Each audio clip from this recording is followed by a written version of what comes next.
প্রধান নির্বাচন commissioner AMM Nasir Uddin বলেছেন, কমিশন যতই স্বাধীন হোক না কেন সরকারের সহযোগিতা ছাড়া সুষ্ঠু নির্বাচন সম্ভব নয়।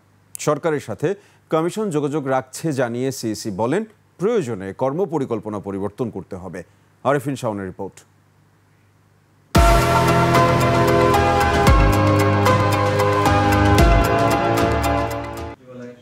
নির্বাচনকে সামনে রেখে বিভিন্ন কার্যপরিকল্পনা গ্রহণ করছে কমিশন। জাতীয় সংসদ নির্বাচন সফলভাবে সম্পন্ন করতে হলে যে কর্মপরিকল্পনা প্রয়োজন সেটা নিয়েই কাজ করছে ইসি। প্রয়োজনে এই কার্যপরিকল্পনা পরিবর্তন করা হবে বলেও জানান প্রধান নির্বাচন কমিশনার। এটা আমাদের একটা কর্মপরিকল্পনা, আমাদের যে বিভিন্ন অ্যাক্টিভিটিসগুলো আমাদের করতে হবে সেগুলো কোনটা কোন সময়ে শেষ করব, কোন সময় শুরু করব, এটা সংশোধনযোগ্য।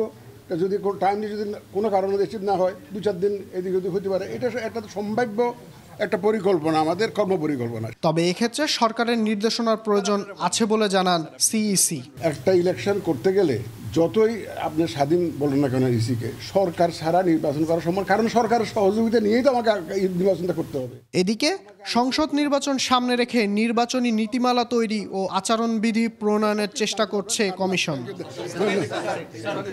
আরেফিন শাওন, 21 টেলিভিশন, ঢাকা।